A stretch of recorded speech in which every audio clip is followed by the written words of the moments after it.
বিশাল জনসমুদ্রের সংগ্রামী সভাপতি আজকের এই সমাবেশে উপস্থিত আছেন ইসলামী আন্দোলন বাংলাদেশের জাতীয় নেতৃবৃন্দ, জামাত ইসলামী বাংলাদেশ অন্যান্য রাজনৈতিক দলের শীর্ষ নেতৃবৃন্দ, স্বাগত আমার দেশপ্রেমিক ভাইরা, সংগ্রামী ভাইরা আমার। আজকে আমরা 3 দফা দাবি নিয়ে জনতার এই মহাসমুদ্রে উপস্থিত হয়েছি। আজকে বিপ্লবী সরকারের 3টি দাবি, 3টি কাজ রয়েছে। আমরা মনে করি রাষ্ট্রের সংস্কার, গণহত্যার বিচার এবং একটি সুস্থ এবং গ্রহণযোগ্য নির্বাচন। আর আমরা মনে করি গ্রহণযোগ্য নির্বাচনের জন্য সবচেয়ে উপযুক্ত পদ্ধতি হল পিয়ার পদ্ধতির নির্বাচন। আজকে আমরা বিগত 53 বছর পর্যন্ত এদেশের জনগণ বিভিন্ন পদ্ধতিতে নির্বাচন দেখেছে, বিভিন্ন সরকার দেশ পরিচালনা করেছে, কিন্তু এদেশের জনগণের ভোটাধিকার তারা প্রতিষ্ঠিত করতে পারে নাই। সংগ্রামী ভাই আমার, আজকে 53 বছরে বিভিন্ন সরকার দেশের মানুষকে বিভিন্ন ভাবে তারা ধোঁকা দিয়েছে।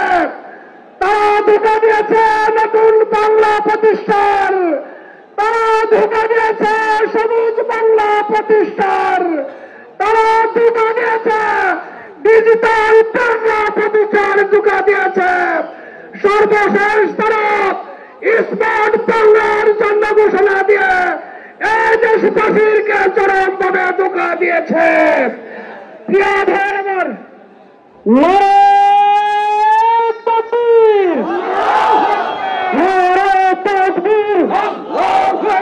ইসলামী আন্দোলন বাংলাদেশ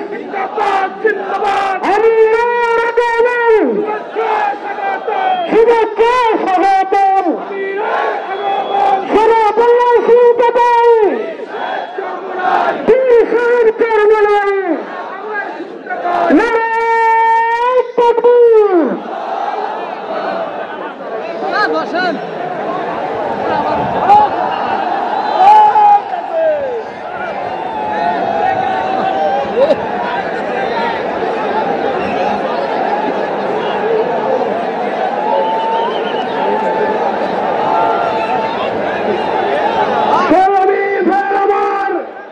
এদেশের জনগণ পরিবর্তিত পরিস্থিতির পর কোন ধোঁকায় পড়তে চায় না।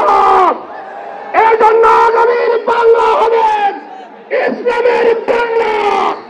আগামী সংসদ পরিচালিত হবে এই বাংলাদেশের প্রতিটি তৃণমূলের কাছে পরিষদের দীপ্ত শপথ দিয়ে আজকের আমার এই বক্তব্য শেষ করছি। আল্লাহ হাফেজ। বাংলাদেশ জিন্দাবাদ, ইসলামী আন্দোলন জিন্দাবাদ, হক